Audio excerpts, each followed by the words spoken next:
복음을 듣고 그것이 믿어져서 거듭나게 된 하나님을 부르게 되고 하나님을 의식하게 되고 그 하나님을 아버지라 부르게 된 하나님의 자녀가 된 우리가 누리는 특권인 것입니다. 그러면 언제 기도를 합니까? 자, 데살로니가 전서 5장 읽어볼까요? 쉬지 말고 기도하라. 항상 기도할 수 있어요. 교회 와서만 기도하시는 게 아니고 주중에도 형제님의 자리에서도 삶의 자리에서 학교에서 직장에서 길을 가다가도 차를 운전하고 있다는 언제든지 기도할 수 있습니다. 그럼 무엇을 기도할 수 있을까요? 자, 뒷장을 보세요. 예수님이 가르치신 주기도문이라고 하는 것이죠. 같이 한번 읽어보겠습니다. 그러므로 너희는 이렇게 기도하라. 하늘에 계신 우리 아버지여, 이름이 거룩히 여김을 받으시오며 나라가 임하시오며 뜻이 하늘에서 이루어진 것 같이 땅에서도. 거기 밑줄을 쫙 제가 그어놨을 거예요. 한번 그어보세요. 왜냐하면 새가족들이 여러분들이 그대로 가르쳐줘야 되니까. 그어보세요. 여기까지는 기도의 대상에 대한 내용이에요. 기도는요, 대상이 있어요. 그냥 허공에 외치는 그런 의미 없는 말이 기도가 아니라 내가 기도할 때 대상이 분명히 있어요. 그분이 하나님이죠. 여기 밑줄 그은 여기까지는 하나님께 하는 거예요.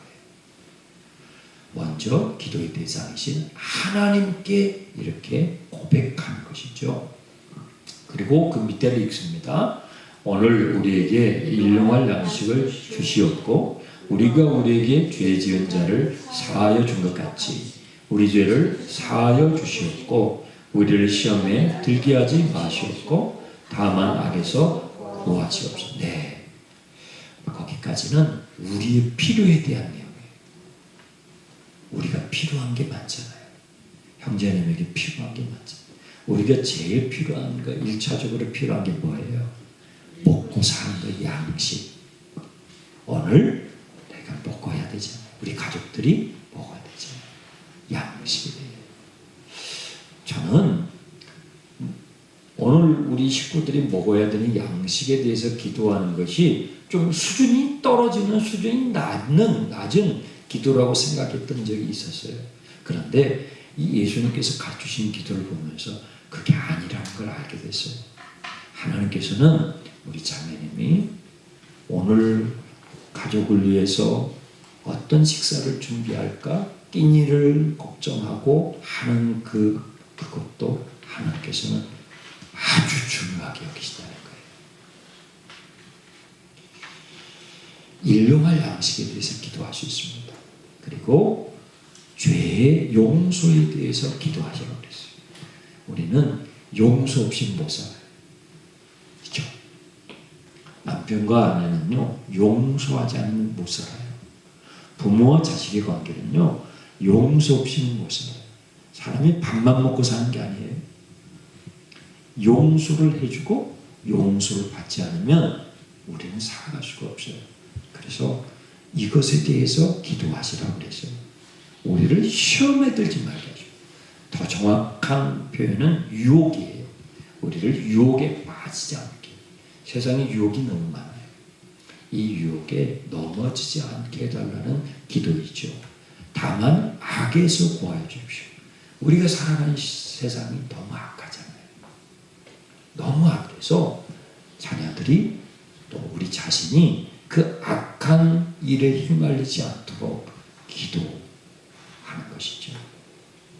마지막 절 읽어보겠습니다. 대개 나라와 권세와 영광이 아버지께 영원히 있사옵나이다. 아멘.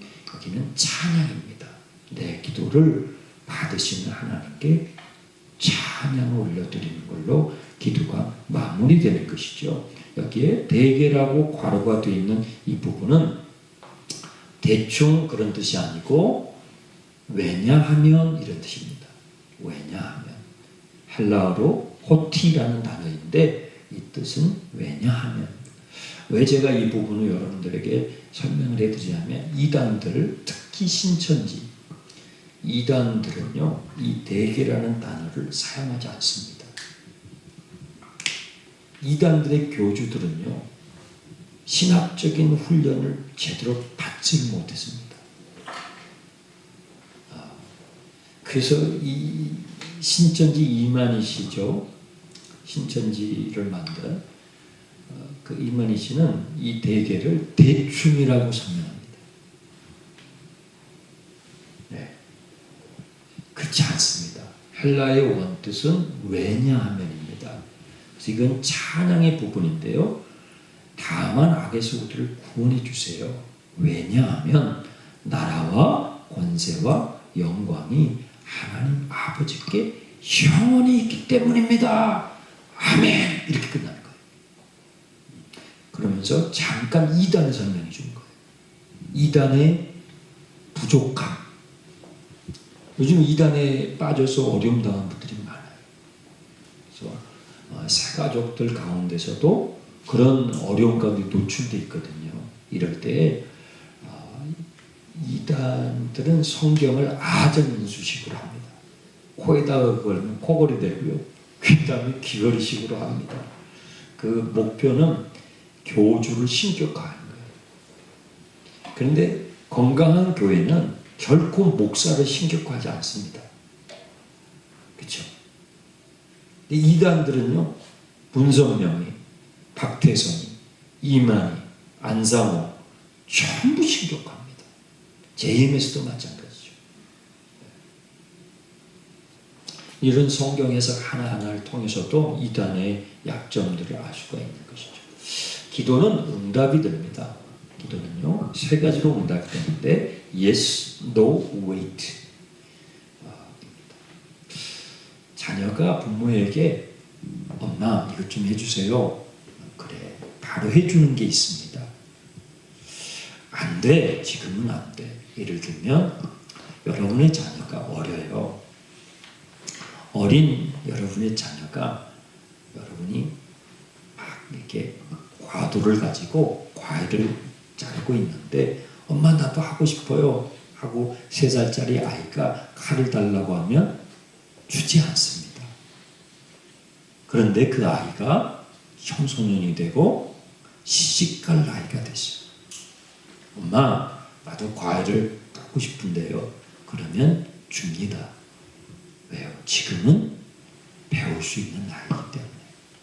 그것이 하나님께서 우리에게 기다리게 하시는 겁니다. 어떤 것은 지금 응답해야 할 때는 것은 즉시 가르쳐주십니다. 그런데 기다려야 하는 것들은 기다리게 하십니다. 초등학교 1학년 때까지, 중학교 1학년 때까지, 고등학생이 될 때까지, 대학생이 될 때까지. 신앙은 많은 부분에서 기다림입니다. 그리고 노하실 때가 있습니다.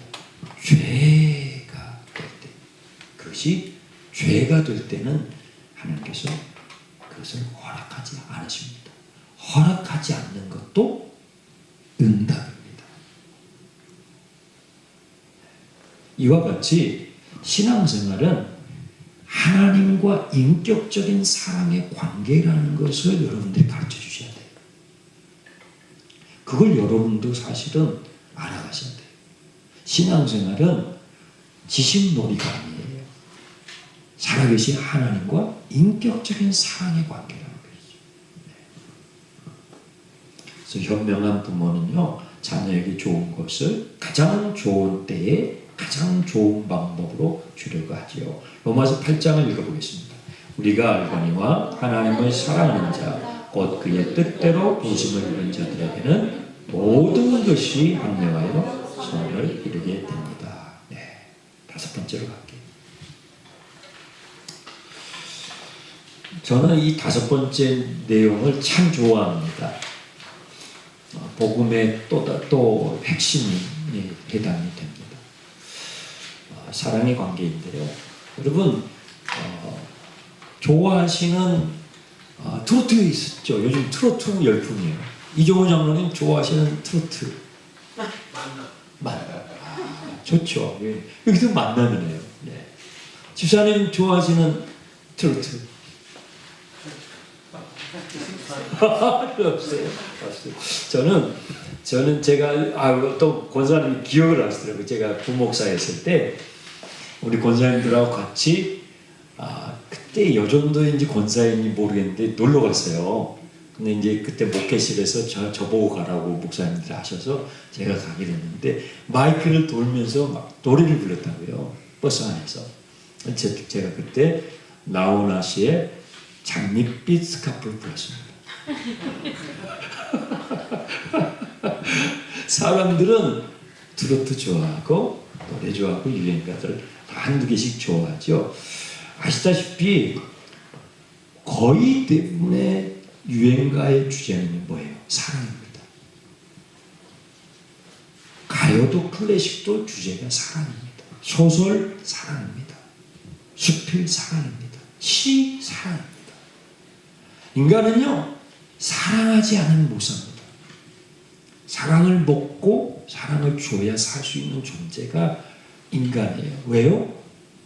왜 그럴까요? 왜 사람은 그토록 사랑을 노래하고 그토록 사랑에 예타하고 그럴까요? 거기 요한일서 4장에 답이 있어요. 자, 읽어보겠습니다. 사랑하지 아니하는 자는 하나님을 알지 못하나니 이는 하나님은 이 밑줄 그으세요. 우리가 사랑의 본체이신 하나님의 형상으로 창조됐기 때문입니다. 저는 이것을 오랜 시간 동안 알지 못했습니다.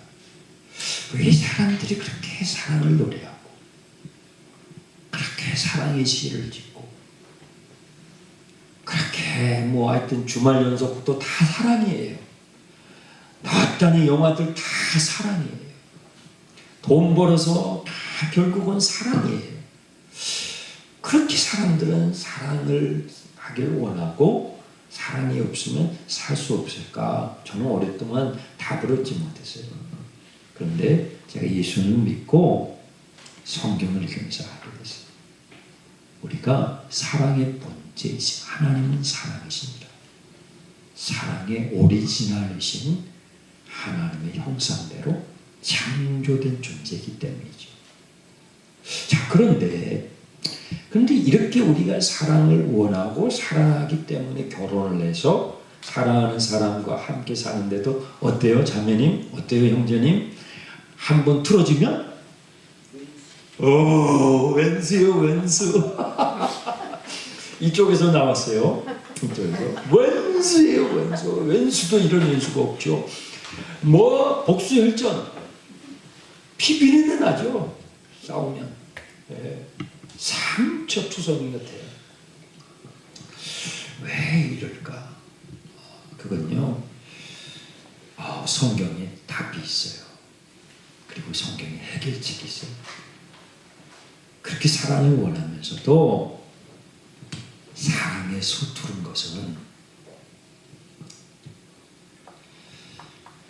사랑의 우선순위에 대해서 잘 몰라요.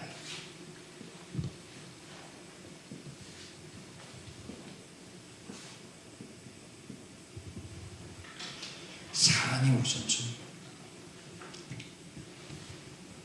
이 사랑의 우선순위에 대해서 우리가 이해가 없어서 그렇게 사랑하는 사람들과 많은 상처를, 정말 피비린내 나는 상처들을 받는데요.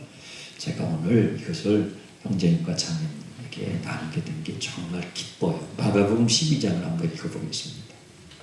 예수께서 대답하시되 첫째는 이것이니 이스라엘아 들으라. 주 곧 우리 하나님은 유일한 주시라.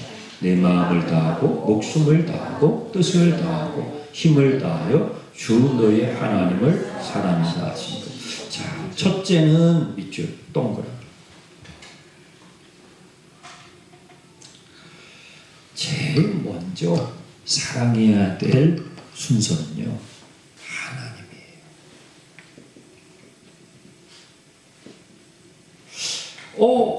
좀 기분이 좀 좋지 않은데요? 왜 제가 사랑을 해야 하는 대상이 왜 하나님이죠? 저는 좀 마음에 안 드는데요? 그렇게 생각할 수도 있어요. 근데 그렇지 않아요. 왜 우리가 첫 번째 사랑의 대상에 하나님을 둬야 되냐면요. 하나님이 사랑의 오리지널이어서요.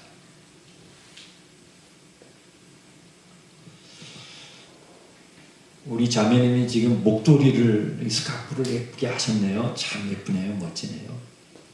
사람들은 다 명품 오리지널을 하나씩 하고 싶어요. 젊은이들도 그래요. 근데 제가 알게 되는 사실이 있는데요. 어떤 분이 목사님, 이 내 백 있잖아, 예쁘죠? 너무 예쁜데요. 이게 명품 백일까요? 아닐까요? 맞춰보세요. 어떻게 알아요? 그거 어떻게 알아요? 다 명품으로 보여요. 근데 그분이 그러더라고요. 목사님, 이게 진짜 명품 백인지 아닌지는요, 지금 모르고요. 제가 비 오는 날, 제가 주차장에서 이걸 제 이렇게 품에 넣고 이렇게 가면 그건 진짜 명품이고요. 머리 이고 가면요, 그건 짝퉁이에요. 우리가 사랑을 원하는데 사랑의 오리지널을 몰라요. 사랑의 오리지널을 모르니까 사랑의 짝퉁들만 아는 거예요. 소설책에서 읽고 상류 영화에서 보고 그게 흉내내는 거예요. 사랑의 오리지널을 모르니까.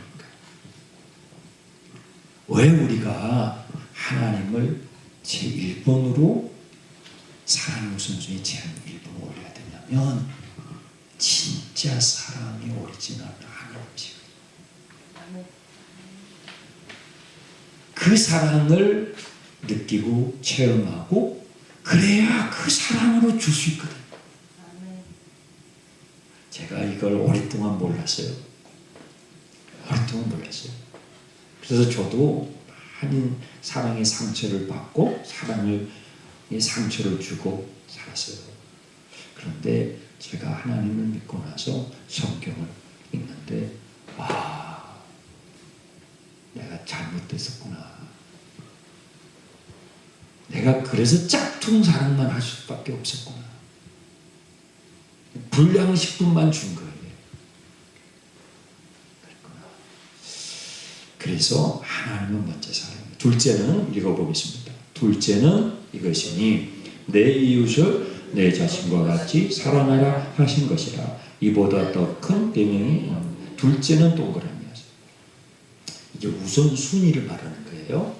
자, 여기에 내 이웃을 내 자신과 같이 사랑하라 했는데 내 이웃이 먼저일까요? 내 자신이 먼저일까요? 내 자신이. 잘 봐보세요. 둘째는 이것이니 내 이웃을 내 자신과 같이 사랑. 내 이웃이 먼저예요? 내 자신이 먼저예요? 내 자신이에요. 내 자신이에요. 내 자신을 사랑하지 못하는 사람은요, 남의 사랑할 수 없어요. 사랑이 우선순위예요.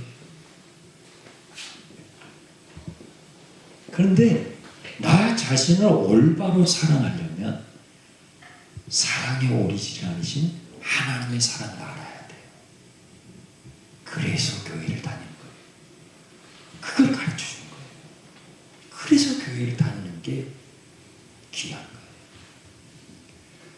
나 자신을 그리고 이웃이죠. 이 사랑의 우선순위예요.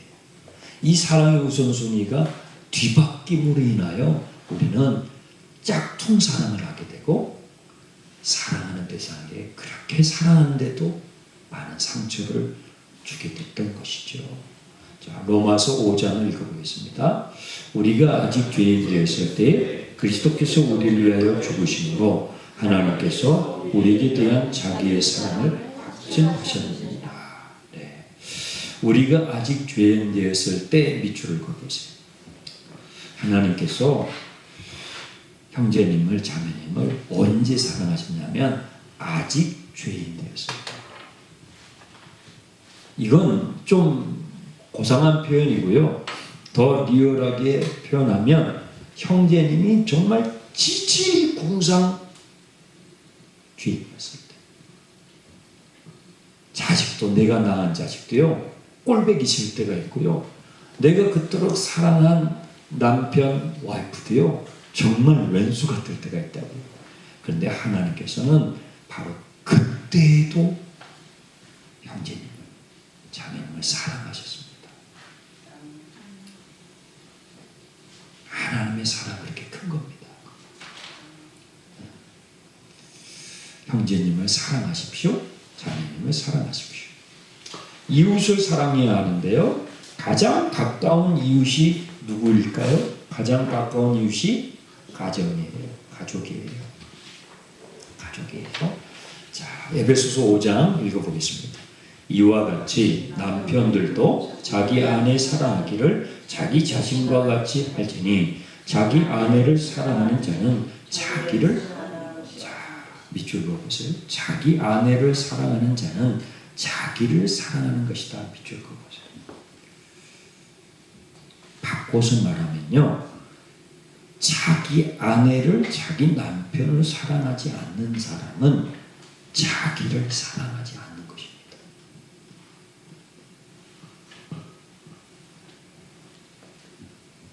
가장 가까운 가족이요, 이웃이 가족이에요. 근데 가족을 사랑을 못해요. 그건 자기 자신을 사랑하지 않는 것 마찬가지로. 가족을 사랑하는 것은요, 자기 자신을 사랑하는 거예요. 성경 말씀이 그렇게 깊습니다. 그리고 가까운 이웃, 그 다음 가까운 이웃이 교회예요. 교회의 가치를 발견하게 돼요. 아, 교회가 참 사랑스러운 것이구나. 교회가 이렇게 좋은 것이었네. 교회를 발견하게 돼요.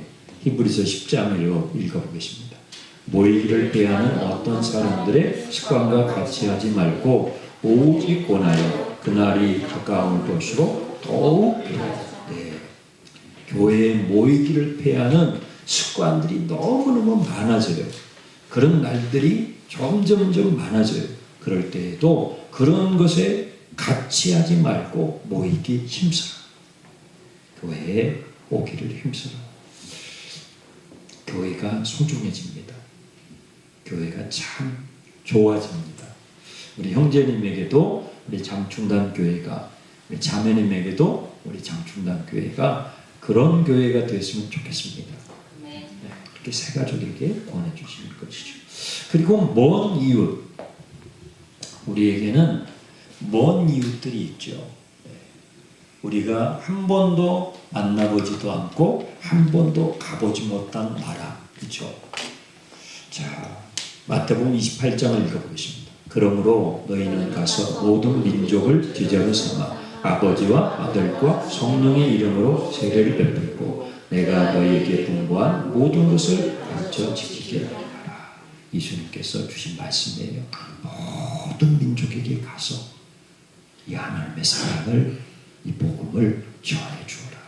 그래서 교회에 오면요, 가족을 사랑하게 되고 교회를 사랑하게 되고, 교회의 목장을, 이제 형제님이 목장에 들어가게 되는데요, 그 목장 모임이 너무 소중히 하게 될 거예요. 교회를 사랑하게 되고요, 또 교회 밖에 있는 아직 복음을 듣지 못한 분들에게 전도하게 되고, 그리고 우리나라뿐만 아니라 우리나라를 넘어서 모든 민족에게, 여러 나라에 가서 복음을 전하는 그런 일을 선교라고 하는데, 그런 일에도 이제 관심을 갖게 되실 것이고, 하나님의 사랑을 실천할 수 있게 된 것이죠. 여섯 번째로 갈게요. 여섯 번째 받으셨죠? 없어요? 없어요? 없어요? 이제 마지막이에요. 그래서 하는 교회가 있어요. 서울 시내에 집 근처에도 형제님 또 자매님 근처에도 교회가 다양한 교회들이 있을 거예요. 어떨 때는 한 건물 안에도 2개, 3개 교회가 있는 건물도 지나갈 때가 있죠.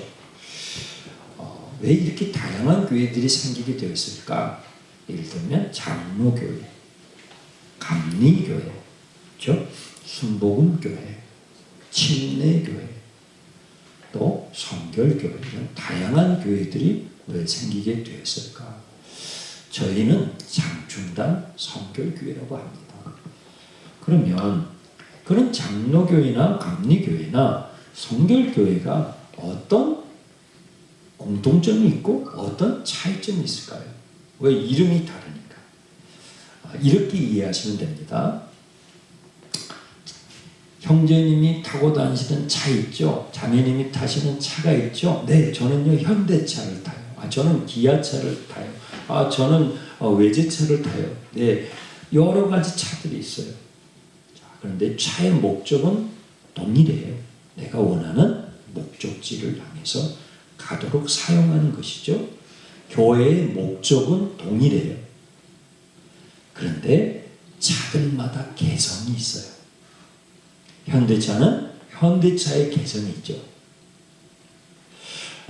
벤츠는 벤츠의 개성이 있고, 아우디는 아우디, BMW는 그 회사에서 저는 아무런 혜택을 받은 바가 없지만 지금 선전을 하는 거 아닙니다. 개성이 있어요. 디자인이 다르고 컬러도 그렇고, 차의 목적은 동일한데 그 각 회사의 차들의 개성이 달라요. 마찬가지 교회도 그래요. 교회의 모든 목적은 동일합니다. 살아계신 하나님과 사랑의 관계를 맺으면서 하나님의 나라를 경험하는 것입니다. 그런데 교회마다 개성이 각각입니다. 장로교회는 장로교회의 개성이 있어요. 감리교회는 감리교회의 개성이 있고, 성결교회는 성결교회의 개성이 있죠. 그러면 성결교회, 우리 장충단 성결교회의 개성은 무엇일까요? 자, 보세요. 같이 한번 읽어보겠습니다.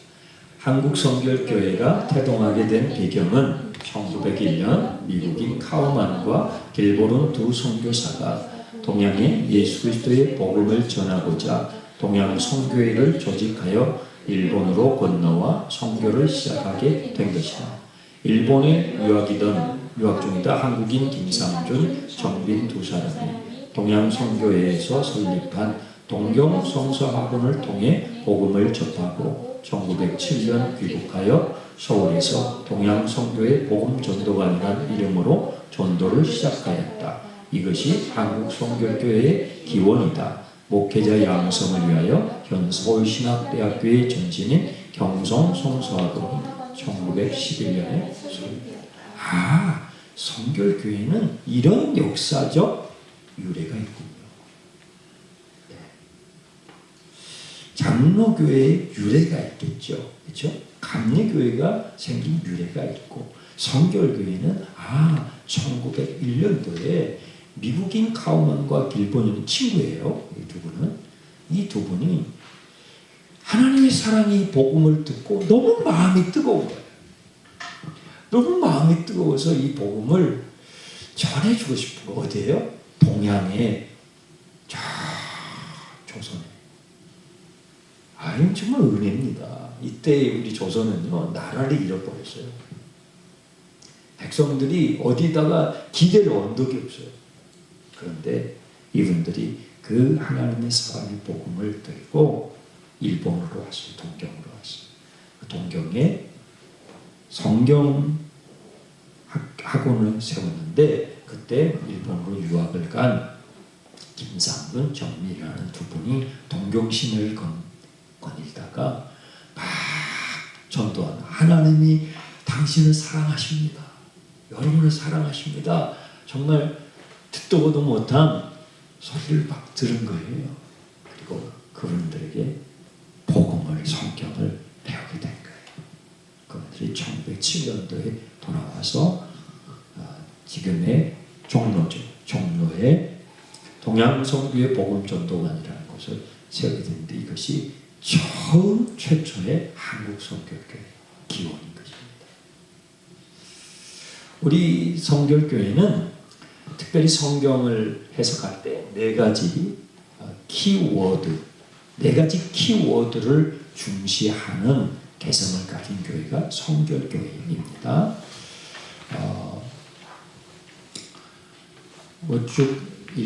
같이 읽어보겠습니다. 일본은 1943년 5월 24일 성결교회가 주창하는 사중복음 중 제일 및 내용이 일본 군국주의 국채에 배치된다는 구실로 당시 조선 총독부령으로 전교회 목회자와 다수의 신자들을 검거구금하였고 동년 9월에 예배 중지령을 내렸다. 같은 해 12월 29일 교회를 강제해산시킴으로 여러 목회자와 신자들이 감옥에 갇혀 고초를 겪었으며 순교하였다.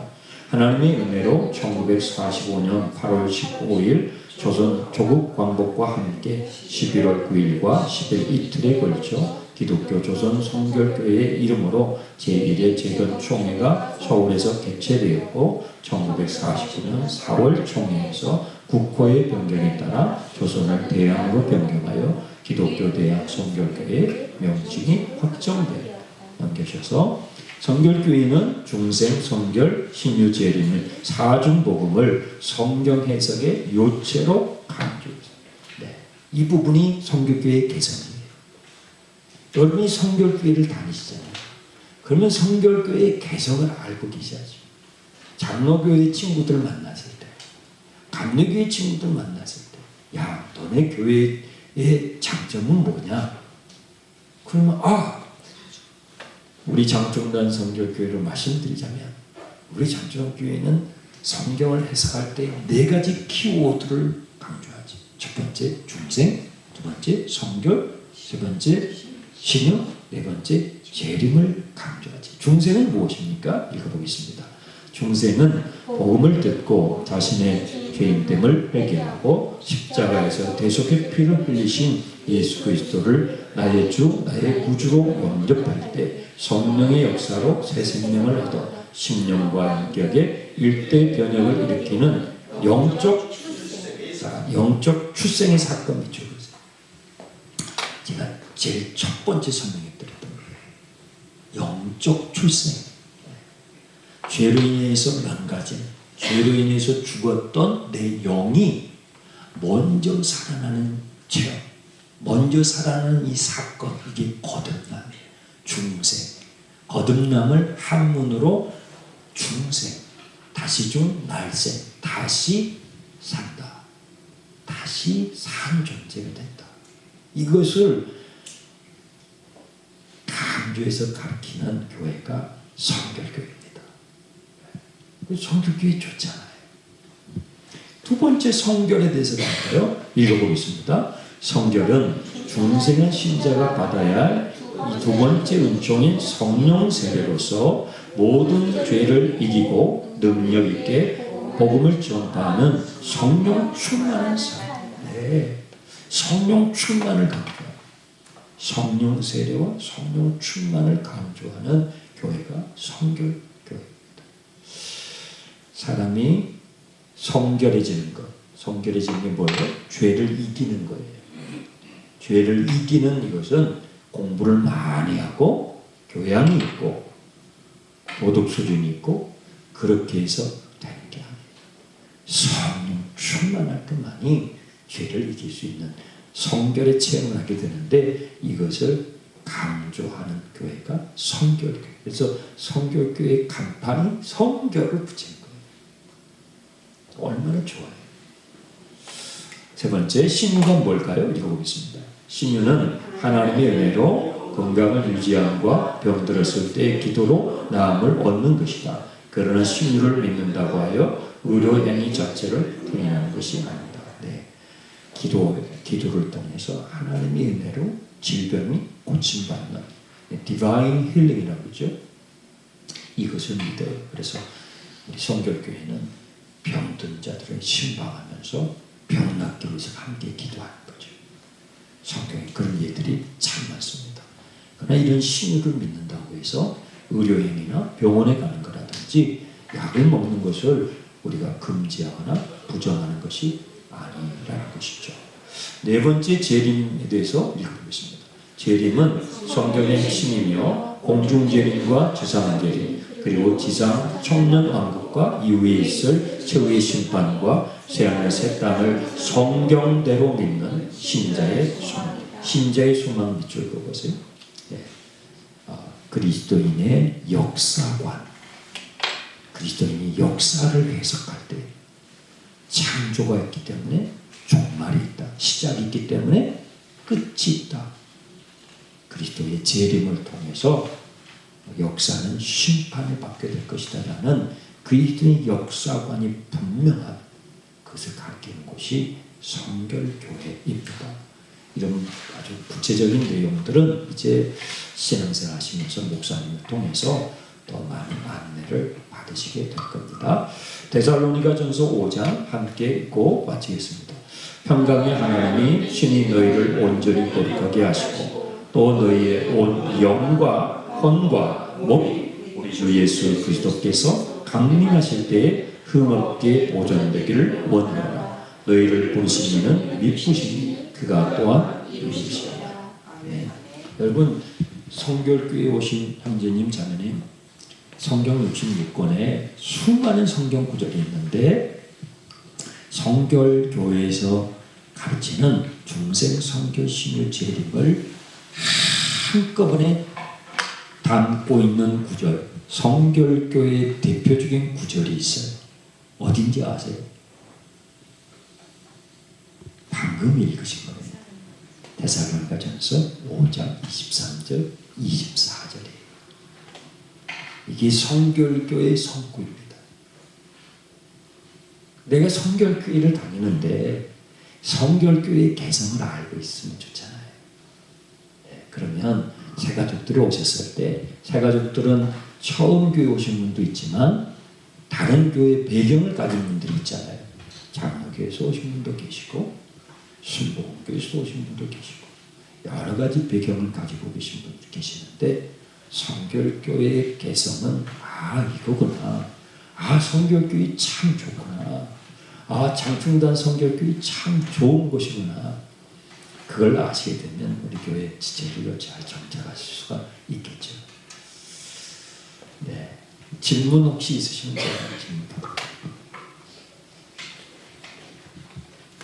제가 오늘 여러분들에게 소개해드린 것은 신앙의 ABC입니다. 가장 기초적인 내용입니다. 이것을 이해하고 신앙생활을 하시면 훨씬 성숙으로 들어가는데 도움이 됩니다. 새가족부에서 이런 안내를 해주시고 도움을 주시면 참 좋겠고요. 적어도 제가 여러분들에게 모든 것을 다 암기하라고는 하지 않습니다. 저도 그렇게 하지 않습니다. 저도 이 교환을 보고 설명하잖아요. 최소한 1과, 최소한 1과를 백지를 놔두고 처음 그분이 오셨을 때 백지를 놔두고 제가 그렸던 그림을 그리면서 이것이 성경이 말씀하는 가장 핵심적인 것입니다. 십자가에 대해서 예수 그리스도의 십자가에 대해서 처음 오신 그분에게 그 일과만큼은 여러분들이 자신 있게 누구든지 어떤 사람이 와도 그걸 여러분들이 설명해 주시고 그 다음에는 교환을 사용해서 하나씩 한 번씩 만날 때마다 한 가지 더해서 해주신다면 이렇게 좋은 지점으로 자리를 잡으실 수 있을 겁니다. 하실 수 있겠죠? 내용은 다 아시는데요. 고맙습니다. 토요일날 바쁘신데도 와주셔서 감사하고 우리 이번 내일 주일날 제가 이렇게 마무리해드리고 내일 2시죠? 2시에 잠깐 제가 청년 예배 가기 전에 잠깐 뵙고 오늘 오신 분들은 이제 반복이 되는 거니까 간단하게 정리 해드릴 테니까요. 그러면 다음 토요일 날 바나바 여러분이 섬기시는 분들 모이셔가지고 제가 1:1 코칭을 해드릴게요. 1:1 코칭. 다른 부서는 제가 이렇게 안 해요. 다른 부서는 이렇게 많은 시간을 이렇게 하지 않습니다. 할 수도 없고요. 근데 주일날만 하게 되면 여러분들이 너무 많이 포화된 상태니까 이런 내용들을 이렇게 여유 있게 들으실 수가 없잖아요. 그래서 오늘 제가 부탁을 드렸던 것입니다. 돌아오는 토요일에 제가 1:1로 코칭을 하는 시간을 갖고 제가 새가족부 여러분과 만나면 일단을 갖도록 하겠습니다. 기도하고 마치겠습니다. 아버지 하나님 감사합니다. 저희들이 예수 믿게 된 거 신기합니다. 너무 고맙습니다. 그래서 새가족부에서 섬기게 됐습니다. 교회에 오시는 소중한 분들 한 분 한 분들 영적으로 잘 길잡이가 돼서 우리 주위에는 이단에 빠져있는 영적으로 방황하는 그리고 하나님을 알지 못하며 고아처럼 살아가는 분들이 참 많습니다. 그분들에게 정말 복음의 진술을 복음의 핵심을 가르쳐주고 안내해줄 수 있는 소중한 새가족부 사역이 될 줄 믿습니다. 예수님의 이름으로 기도합니다. 수고하셨습니다.